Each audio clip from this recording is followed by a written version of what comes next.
number one job that you would like to aspire to?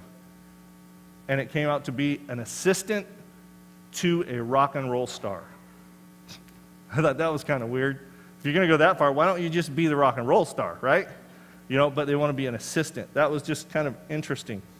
But the world likes to get a hold of our kids through this method. They use media a lot.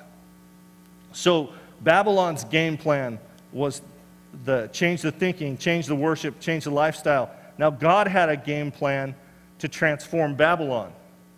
God's game plan was to prepare the next generation to change the world. Look at verse 8 of Daniel chapter 1. But Daniel was determined not to defile himself by eating the food and the wine that was given to them by the king. You know, that's interesting. Okay, the food was given to them by the king. Not everybody got to eat the king's food. Now, I recently had gout in my foot. And I don't know how many people came up to me. That's why I wear sandals all the time. And it's not because I just like to wear sandals. I can't wear a shoe. I wore a shoe for a half an hour yesterday, and my foot started to swell up again. It's just incredible. But I had so many people coming up to me saying, well, gout, oh, that's the disease of rich people. That's the disease of kings. And it's interesting because I'm not rich, but in July, my wife found a sale on tri-tip. She bought 10 tri-tips, and I think I ate all of them in July. And that's probably why I got gout in my foot. But Daniel was eating the food of the king. And that's why they called this disease, I don't know if they had it back then, but they called this disease the disease of rich people, or the disease of kings, because the kings had the best food, the richest food. Can you imagine? Okay, Babylon at that point was a very immoral place. Kind of picture it like Las Vegas on steroids. Now, would you send your teenager to go live in Las Vegas? Your 15-year-old, 16-year-old, 17-year-old, all of a sudden they're living in Las Vegas. How much confidence would you have in their convictions with God, in their courage to serve God? And here goes Daniel into this Las Vegas type place. And he gets immediately, I love the buffets in Las Vegas. Yes, I have been there. It's a great place to have a conference. It's cheap in the summer to have a conference there because it's 120 degrees. We used to have Youth for Christ conferences there because, I mean, the hotel rooms are like, $50 a night. And we would, being youth pastors, we would golf in 120-degree weather. You know what? That just reminds me of something. About 2 months ago, Pastor John pulled me and Jeremiah into his office. He sat us down. He said, now, while I'm gone, guys, you're both going to be preaching. He says, Jeremiah, I want you to slow down. He says, Morri, I want you to stay off those rabbit trails. I just thought of that as I was talking about golf.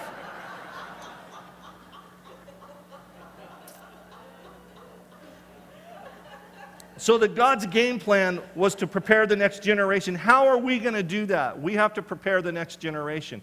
Parents, we've got to be examples for our kids. We've got to be godly parents. God placed Daniel. Daniel was so strong and so nothing moved him.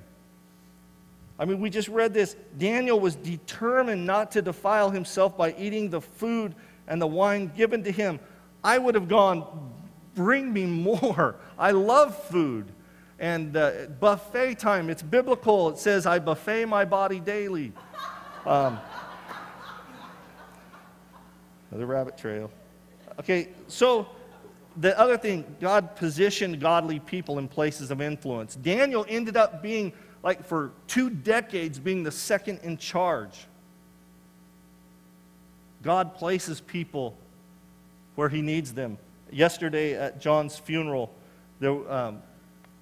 Esther Castro stood up here and talked about how God put her in Livingston.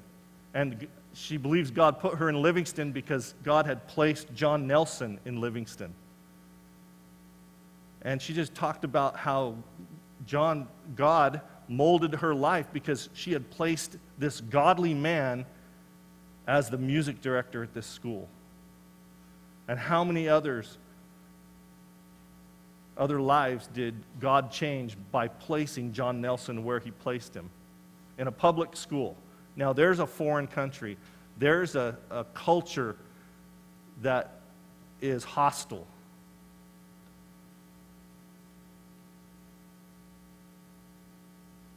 Then God prospers those who follow his ways over the ways of the Babylonian world. Well, that was the same way with Abraham. The same way, next week we're going to find out it's the same way. Daniel's confidence in God's promises and God's character were the secret to his convictions and his courage. He had confidence in God, and that was the secret to his convictions and his courage. I had a young man, I think I've told you about this before, but I had a young man when I was the junior high pastor here.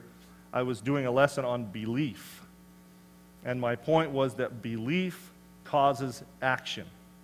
And so what I did ahead of time, before the junior high meeting, I took a firecracker and I took the fuse out of the firecracker and I emptied all the powder. And then I emptied the powder again, and then I made sure there was no powder in there. I was very, very careful. No powder in there. In fact, I tried it a couple of times just to make sure it was safe. Then I had this firecracker with no powder, and I put the fuse back in the firecracker. And this was before we had built Planet Junior High, or the junior high room right over here. It's called Impact. Now, we were crammed into room 3. 100 junior high kids in room 3. And they're just crammed all around the walls. And I'm standing up, and I'm talking about belief. And I said, belief causes action. Watch this. I light a match, I light the firecracker, and I throw it. And it lands right on the lap of Everett Allen's grandson. And I expect everybody around this kid just scattered. They just, whoosh, they got out of the way. But this kid just sat there. Firecracker is in his lap. He looks at it. It does nothing. And God taught me a lesson that night. I said, why didn't you move like everybody else? He said, because, Pastor Morri, I knew that you wouldn't hurt me. So there were 2 lessons. Number 1, that belief causes action. The rest of the kids believed that the firecracker was going to go off, so they acted and they moved. Well,